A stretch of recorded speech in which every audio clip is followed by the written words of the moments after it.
దేవుడు మాట్లాడుతున్నాడు, యోబు, నీకేం తెలుసునని ఇదంతా మాట్లాడుతున్నావు? అడవిలో పొండమేకలు ఈనే కాలం నీకు తెలుసా? లేళ్లు అడవిలో పిల్లలను పెట్టే కాలమేది నీకు తెలుసా? వాటి పిల్లలు తల్లులను విడిచి ఎటో వెళ్లిపోతాయి. వాటి జాడ నీకు తెలుసా?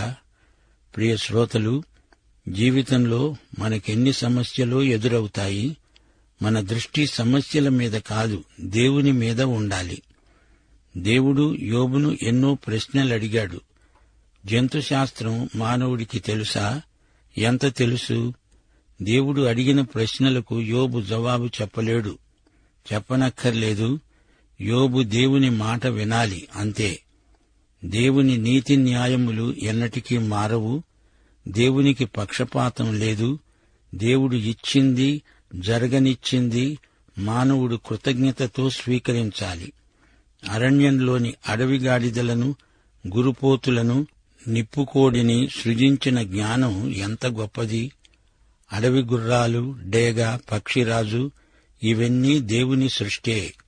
యోబు, నా సృష్టి పరిశీలనలో నీకేమి బోధపడింది? మన దేశంలో అడవుల్లో తిరిగే పక్షుల వేటగాండ్లకు 100 కొలది పక్షుల పేర్లు వచ్చు. పాటల రూపంలో పక్షుల జాబితా చెబుతారు. ఆరేడు, పూరేడు, అసలు పోలెగాడు, పచ్చమూతి కొంగ, పాముల నారిగాడు అంటూ వాటి పేర్లు ఏకరువు పెడతారు. అడవి జంతువులను మనము లెక్కించగలమా? ప్రియ విశ్వాసి, సర్వసృష్టికి కర్త దేవుడే. దేవుడు లేకపోతే ఈ సృష్టిలో క్రమమే ఉండదు, ఋతువులు ఉండవు, సృష్టిలో చలనమే ఉండదు. ఈ 39వ అధ్యాయంలో అంతా ఒక శ్రావ్యమైన పాటగా ధ్వనిస్తోంది. దేవుడు తన సృష్టిలోని విచిత్ర విశేషాలను యోబుకు తెలియచేస్తున్నాడు. యోబు సమస్యకు పరిష్కారంగా తన సృష్టి రహస్యాలను వివరిస్తున్నాడు. సగటు మానవుడు జీవితకాలమంతా పడే శ్రమ యోబు కొన్ని దినాలలోనే అనుభవించాడు. బాధ దుర్భరమనిపిస్తోంది. యోబు మనసు నిండా సమస్యలు. వాటికి దేవుడు జవాబు చెప్పటం లేదు. మర్మాలను తెలుసుకోవాలనే ఆశ కంటే దేవుణ్ణి ఎరిగి ఉండడం మేలు. యోబు బాధ మానసికం, శారీరకం. చర్మ వ్యాధి బాధ పెడుతోంది. స్నేహితుల సూటిపోటీ మాటలతో అతని మనసెంతో గాయపడింది. భార్య తూలనాడుతోంది. పుండు మీద కారం చల్లినట్లనిపించింది. తన బాధలో సంధి ప్రేలాపనలుగా ఏమేమో అన్నాడు. గాని తన దేవుణ్ణి మాత్రం యోబు విడువలేదు. దేవుడు తనతో నేరుగా ఎందుకు మాట్లాడడు? దేవుని మౌనం యోబు బాధను రెట్టింపు చేసింది. ఇదంతా సైతాను నిర్వాకం అని యోబు ఎరగడు. తన శ్రమలకు కారణమేదో దేవుడు తనకు స్వయంగా చెప్పాలి. సరే, అతని ఆశ నెరవేరింది. దేవుడు తన సృష్టి వైభవాన్ని విడమరిచి చెబుతున్నాడు. దేవుడంటున్నాడు, యోబు, నీ శక్తి ఏపాటిది? నీ జ్ఞానం ఎంత? నీవు ఈ విశ్వమంతటినీ నడిపించగలవా? దేవుడు ఇదంతా చెబుతున్నాడు గాని నీతిమంతుడికి ఎందుకు శ్రమలొస్తాయో కారణం చెప్పటం లేదు. దేవుని బిడ్డలారా, వింటున్నారా? యోబుకు కావలసింది దేవుడు. తన ప్రశ్నలకు జవాబు రాకపోయినా యోబుకు దేవుడున్నాడు. అది చాలు. సైతాను దేవుణ్ణి సవాలు చేశాడు. యోబు చేత పాపం చేయిస్తానన్నాడు గాని సైతానే ఓడిపోయాడు. ఎన్ని శ్రమలు వచ్చిపడ్డా యోబు విశ్వాసము ఏమాత్రమూ సడలలేదు. యోబుగాని అతని స్నేహితులుగాని దేవుణ్ణి గురించి చెప్పిన మాటలు వారి అజ్ఞానాన్ని బయలుపరిచాయి. యోబు స్నేహితులకు గర్వభంగమైంది. యోబు తన విశ్వాస పరీక్షలో గెలిచాడు. నోవహు, దానియేలు, యోబు అనే నీతిమంతులు ముగ్గురు వాక్యంలో చిరస్థాయిగా నిలిచిపోయారు. యోబు తాను కోల్పోయిన దానికి రెట్టింపును పొందిన విజేత. యోబు స్నేహితులు తమ వేదాంత ధోరణిలో ఏమేమో మాట్లాడారు. గాని దేవుని చిత్తానికి సంపూర్ణ వివరణ ఇవ్వలేకపోయారు. శ్రమలు దేవుని బిడ్డల ఆధ్యాత్మిక పరిశ్రమలు. దేవుడు నాకెందుకిలా చేశాడు అని తలపోసుకొని వలపోసుకునే కంటే దేవుడేమై ఉన్నాడు అనే ధ్యానం మనకెంతో మేలు. యోబు గ్రంథం అనేక ప్రశ్నలను రేపుతుంది.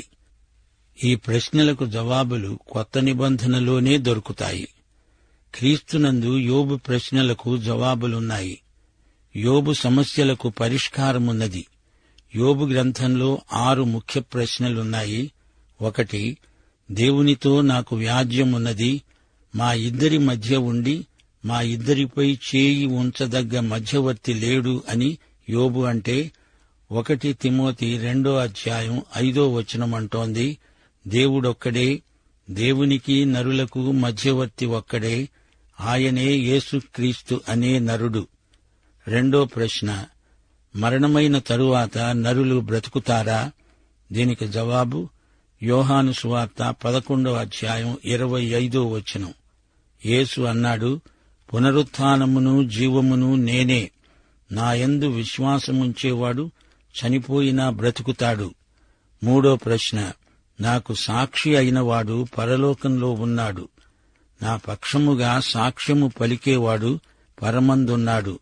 దీనికి నెరవేర్పు హెబ్రీ పత్రిక 9:24. హస్తకృతమైన పరిశుద్ధ స్థలములో ఆయన ప్రవేశించలేదు గాని ఇప్పుడు మన కొరకు దేవుని సముఖమందు కనపడడానికి పరలోకములో ప్రవేశించాడు. 4. ప్రశ్న, నా విమోచకుడు సజీవుడని, తరువాత ఆయన భూమి మీద నిలుస్తాడని నేనెరుగుదును. దీనికి నెరవేర్పు హెబ్రీ పత్రిక 7:24-25. యేసుక్రీస్తు నిరంతరము ఉన్నవాడు గనుక మార్పు లేక యాజకత్వము గలవాడయ్యాడు. ఈయన తన ద్వారా దేవుని వద్దకు వచ్చేవారి పక్షముగా విజ్ఞాపన చేయడానికి నిరంతరము జీవిస్తున్నాడు గనుక వారిని సంపూర్ణముగా రక్షించడానికి శక్తిమంతుడై ఉన్నాడు. ఇక 5. ప్రశ్న, ఆయన నివాస స్థానము వద్ద నేను చేరేటట్లు ఆయనను నేను ఎక్కడ కనుగొంటానో అది నాకు తెలియబడునుగాక. ఆయన సన్నిధిని నేను వ్యాజ్యమును విశదపరుస్తాను, వాదములతో నా నోరు నింపుకుంటాను. ఆయన నాకు ప్రత్యుత్తరముగా ఏమి పలుకుతాడు అని నేను తెలుసుకుంటాను. ఆయన నాతో పలికే మాటలను గ్రహిస్తాను. దీనికి జవాబు యోహాను సువార్త 14:9 ఉంది.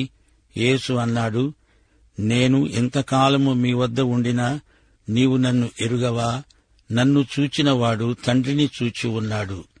ఇక 6. ప్రశ్న, యోబు గ్రంథం 40:4-5 చిత్తగించు, నేను నీచుణ్ణి, నేను నీకు ఏమని ప్రత్యుత్తరమిస్తాను? నా నోటి మీద చెయ్యి పెట్టుకుంటాను. ఒకమారు మాట్లాడాను, నేను మరల నోరెత్తను. 2 మార్లు మాట్లాడాను, ఇక పలకను. దీనికి జవాబు మత్తయి సువార్త 16:26 ఉంది. ఒక మనుష్యుడు లోకమంతా సంపాదించుకొని తన ప్రాణమును పోగొట్టుకుంటే అతనికేమి ప్రయోజనము? ఒక మనుష్యుడు తన ప్రాణమునకు ప్రతిగా ఏమి ఇవ్వగలడు? అయితే దేవుడు లోకమునెంతో ప్రేమించి లోకానికి తన అద్వితీయ కుమారుణ్ణి ఇచ్చాడు. శ్రమబాధితులైన విశ్వాసులారా, దేవుడు పెట్టే విశ్వాస పరీక్షలో గెలవండి. ఆత్మ పరీక్ష చేసుకోండి. కొన్ని శ్రమలు మానవులందరికీ వస్తాయి. వాటి ఎడల దేవుని బిడ్డలకు సరైన వైఖరి ఉండాలి. నీకు అర్థం కానప్పుడు అధిక విశ్వాసాన్ని అమలుపరుచుకోవాలి. యోబుకు తన శ్రమలకు కారణము అర్థము బోధపడలేదు. దేవుణ్ణి ప్రేమించే వారికి కూడా కష్టాలొస్తాయి. కారణం మనకు తెలియకపోవచ్చు గాని దానికి ఫలితంగా విశ్వాసం బలపడుతుంది. దేవుని అనుమతితోనే సైతాను యోబుకు కష్టాలు తెచ్చిపెట్టాడు. అయితే దేవుడు నిర్ణయించినంత వరకే సైతాను పోగలడు. దేవుడు గీచిన గీతను దాటి సైతాను ఒక్క అడుగు కూడా వెయ్యలేడు. దేవుడు సర్వశక్తిమంతుడు. దేవుడు మనకు దూరమైపోయినట్లనిపిస్తుంది. అది కేవలం భ్రమ. దేవుడు ఎల్లప్పుడూ అతి సమీపంగానే ఉన్నాడు. మనం బాధపడుతూ ఉంటే ఆయన బాధపడతాడు. అన్ని పరిస్థితులలో మనకు ఆయన కృప చాలు. దేవుని ప్రేమ నుండి మనల్ని ఎవరూ ఎడబాపలేరు. ఏదీ ఎడబాపనేరదు. ప్రియ విశ్వాసి, మనమిప్పుడు 40వ అధ్యాయంలోకి వస్తున్నాము. యెహోవా యోబుతో మాట్లాడుతున్నాడు. సర్వశక్తునితో వాదించడం, ఆక్షేపణలు చేయచూడడం తగని పని. దేవుని ప్రశ్నలకు నీవు జవాబు చెప్పగలవా? యోబు అన్నాడు, దేవా, చిత్తగించు, నేను నీచుణ్ణి, నోరు మూసుకుంటున్నాను. 1-2 సార్లు మాట్లాడాను, ఇక నేను నోరు మూసుకుంటాను. చూడండి, దేవుణ్ణి ముఖాముఖిగా చూచి యోబు అవాక్కయిపోయాడు. ఎవరైనా అంతే. దేవునితో వాదించగల మానవుడెవడు? యోబు పశ్చాత్తప్తుడవుతున్నాడు.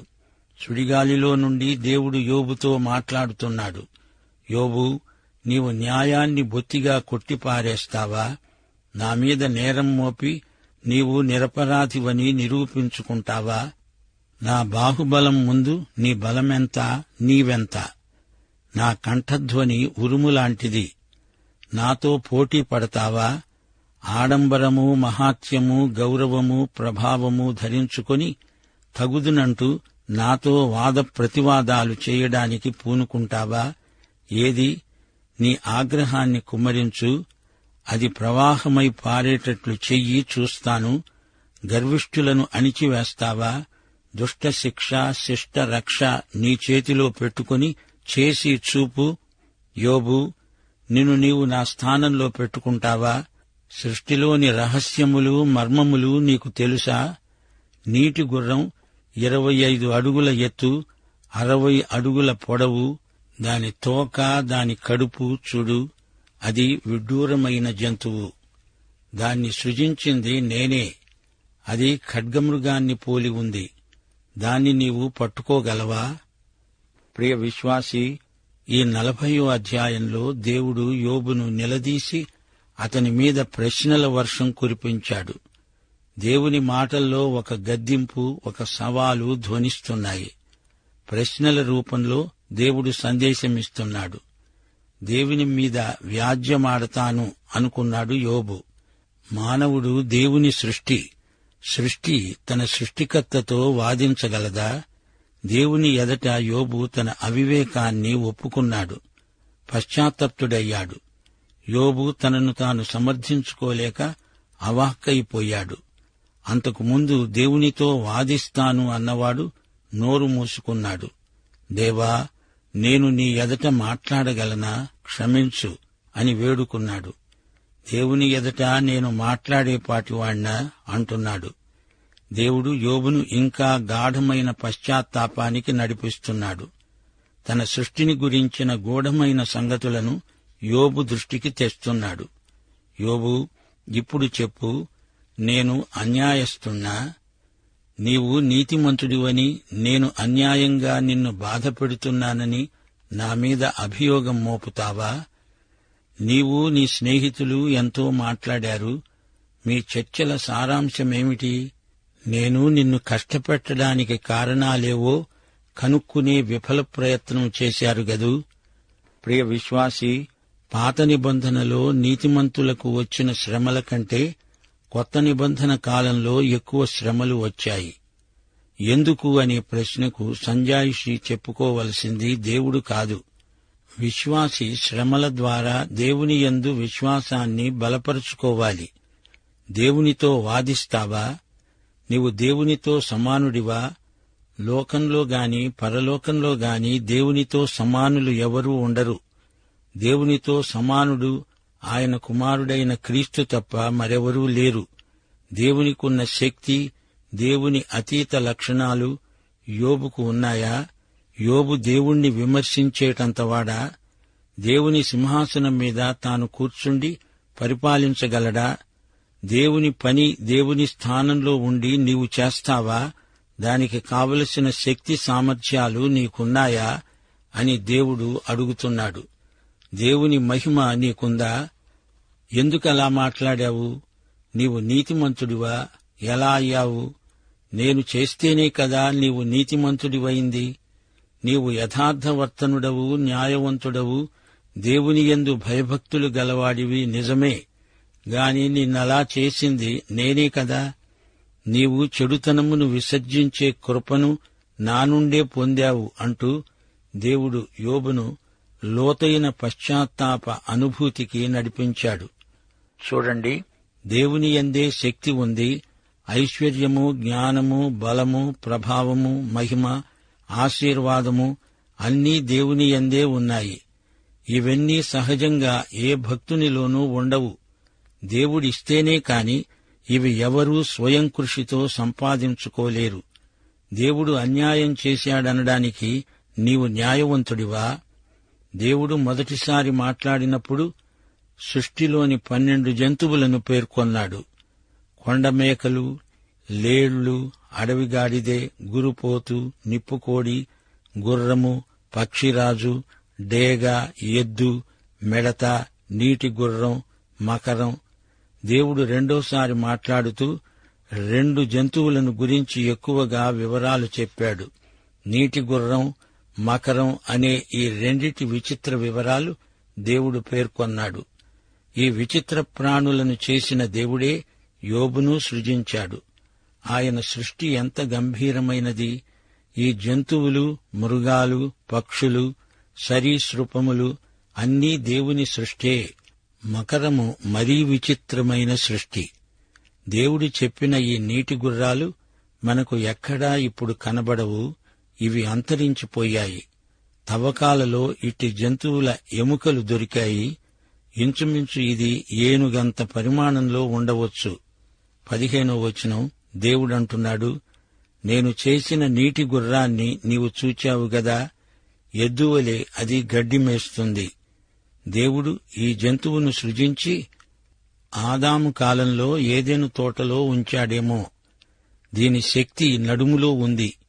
దాని బలము దాని కడుపు నరములలో ఉంది. దేవదారు చెట్టు కొమ్మ వంగినట్లు అది తోకను వంచుతుంది. దాని తొడ నరములు దిట్టంగా సంధించబడి ఉన్నాయి. దాని ఎముకలు ఇత్తడి గొట్టముల వలె ఉన్నాయి. దాని ప్రక్కటెముకలు ఇనుప కమ్ముల వలె ఉన్నాయి. దేవుడినైన నేను సృష్టించిన ప్రాణులలో ఇది ఎంతో గొప్పది. దాన్ని సృజించిన నేనే దానికి ఒక ఖడ్గమును అమర్చాను. అనగా ఈ నీటి గుర్రము ఖడ్గమృగము లాంటిది. పర్వతాలలో మొలిచిన గడ్డిని అది మేస్తుంది. అరణ్య జంతువులన్నీ అక్కడ ఆడుకుంటాయి. తామర చెట్ల క్రింద జమ్ముగడ్డి మరుగున పర్రలో అది పండుకుంటుంది. తామర చెట్టు నీడలో అది విశ్రమిస్తుంది. నదిలోని నిరవంజి చెట్లు దాని చుట్టుకుని ఉంటాయి. నదీ ప్రవాహము పొంగి పొరలినా అది భయపడదు. యోర్దాను వంటి ప్రవాహము పొంగి దాని నోటి వద్దకు వచ్చినా అది ధైర్యము విడువదు. అది చూస్తూ ఉండగా ఎవడైనా దాన్ని పట్టగలడా? యోబు, దాన్ని నీవు పట్టగలవా? ఉరి ఒడ్డి దాని ముక్కుకు సూత్రం వేయగలవా? ప్రియ విశ్వాసులారా, గ్రహించండి.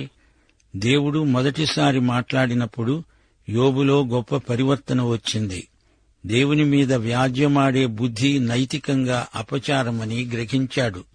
సర్వసృష్టిలో దేవుడు ఏర్పరచిన క్రమము, దేవుని అధికారము, సృష్టికర్తగా దేవునికి ఉన్న హక్కు తిరుగులేనివి. వాటిని ఎవరూ ధిక్కరించజాలరు. దేవుని మాటలకు యోబు స్నేహితుల ఉపన్యాసాలకు ఎంతో వ్యత్యాసముంది. వారి వేదాంతం వల్ల యోబుకు ఏమాత్రమూ ఆదరణ కలగలేదు. వారి తర్కము, హేతువాదము కేవలం మానసిక వ్యాయామం. అందులో ఆధ్యాత్మిక విలువలు తక్కువ. వారి డాంబికం ఎక్కువగా కనిపించింది. దేవుని సార్వభౌమత్వానికి ఎదురు లేదు.